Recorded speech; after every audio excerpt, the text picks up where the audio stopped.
Hello everyone, welcome to another laptop preparing video. আজি HP ল্যাপটপটো আমাৰ দোকানত আহিছে।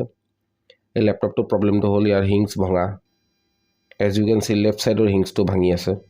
সো এতিয়া আমি ল্যাপটপটো খুলি চাম।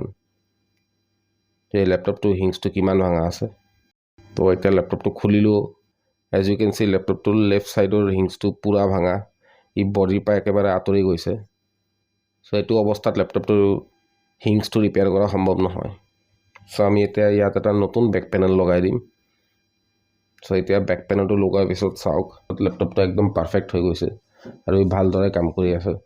এতিয়া ল্যাপটপটো ভালদৰে ইউজ কৰিব পাৰিব কাস্টমাৰে। সো আপোনালোকে যদি এনেকুৱা কিবা ল্যাপটপ ৰিপেয়াৰ কৰাব বিচাৰে তেন্তে আমাৰ লগত কন্টাক্ট কৰিব পাৰে। আমাৰ নাম্বাৰটো ভিডিওটো ডেসক্ৰিপচনত দিয়াই থাকিব। সো যদি ভিডিওটো ভাল লাগিছে তেন্তে লাইক শেয়াৰ আৰু সাবস্ক্ৰাইব কৰি দিব।